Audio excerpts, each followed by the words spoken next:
गंवार सास।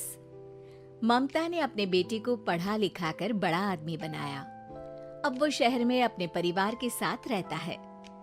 एक दिन ममता का बेटा रोहन अपनी पत्नी आलिया से कहता है, अरे आलिया, सुनो, माँ अब से गांव में नहीं रहेगी। वो हमारे साथ यहीं रहेंगे शहर में। उनका कमरा आज नौकर से बोलकर अच्छे से साफ करवा देना। ओह, आज तो मेरी किटी पार्टी है, फिर मुझे जिम और फिर शॉपिंग। ठीक है, कल करवा दूंगी। अच्छा, लेकिन माँ के सामने ये कपड़े नहीं चलेंगे। हाँ, तुम्हें साड़ी या सूट पहनना होगा। अरे बिल्कुल भी नहीं। मेरे मम्मी पापा ने इतना पैसा लगाकर शादी इसलिए नहीं की थी कि मैं अपनी मर्जी के कपड़े पहन ओढ़ भी ना सकूं। अरे चलो, गुस्सा मत हो, लेकिन कुछ दिन तो माँ की खुशी के लिए कर सकती हो ना।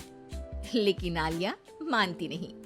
माँ आती है सिंपल सी साड़ी, झोला और चप्पल पहनकर। अरे रोहन, मैं इनके साथ कैसे रहूंगी? मेरी फ्रेंड्स क्या कहेंगी? ये तो पूरी गंवार लग रही है। आलिया, माँ गांव में रहती थी इसलिए ऐसी हैं। तुम आज ही माँ के साथ जाकर उनकी पसंद की शॉपिंग करवा देना। इनके साथ घर के अंदर रहना मुश्किल है, बाहर तो मैं कभी भी ना जाऊं। रोहन को आलिया पर गुस्सा आ जाता है। माँ, ओ माँ। हाँ बेटा। वो माँ को ले जाने के लिए उनका हाथ पकड़ता है कि अरे माँ, तेरे हाथ अभी तक इतने कड़े हैं, तूने इसका कोई इलाज नहीं किया? अरे बेटा, इसका कोई इलाज नहीं।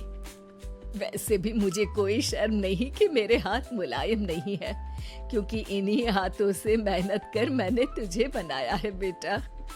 अगले दिन, माँ, मैं ऑफिस जा रहा हूँ। कुछ लाना हो तो आलिया को बोलकर फोन करवा देना। रोहन के जाने के बाद,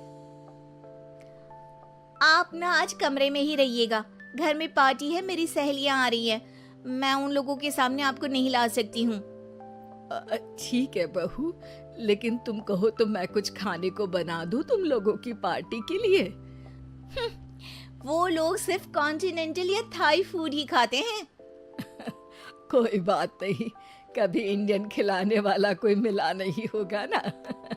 मैं बनाकर कमरे में चली जाऊंगी। जैसे आपकी मर्जी। आलिया के घर उसकी दोस्त आती हैं, पार्टी होती है।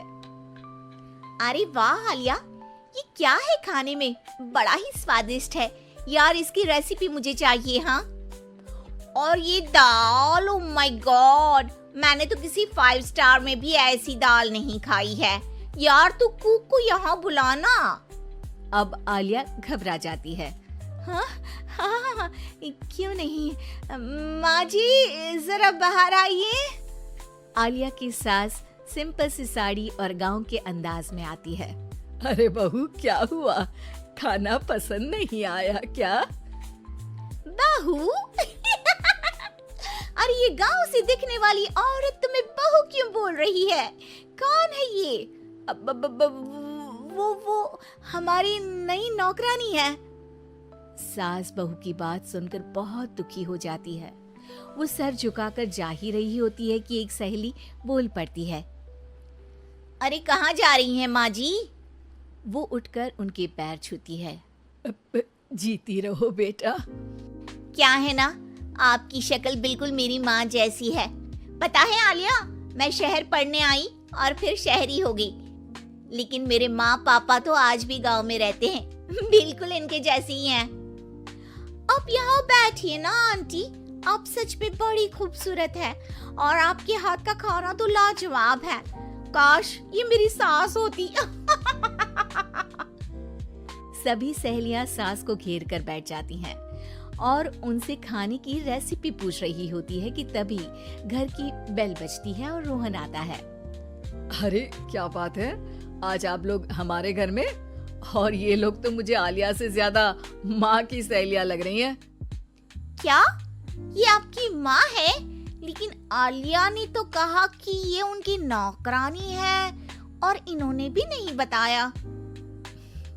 वो नहीं बताएंगी, क्योंकि उनके लिए बच्चों की इज्जत और उनकी खुशी सबसे पहले है। मुझे माफ कर दो, मुझे इन्हें तुम लोगों से मिलवाने में शर्म आ रही थी कि तुम लोग क्या कहती? अरे अब तो हमें शर्म आ रही है कि तुम हम लोगों की सहेली हो। हाँ, जो माँ जैसी सास को नौकरानी बोले वो हमारी सहेली नहीं हो सकती। ये बोलकर सभी वहाँ से जाने लगती है कि सास बोलती है, आलिया की तरफ से मैं तुम लोगों से माफी मांगती हूँ। उसने जो कहा उसके लिए मैं उसे माफ करती हूँ।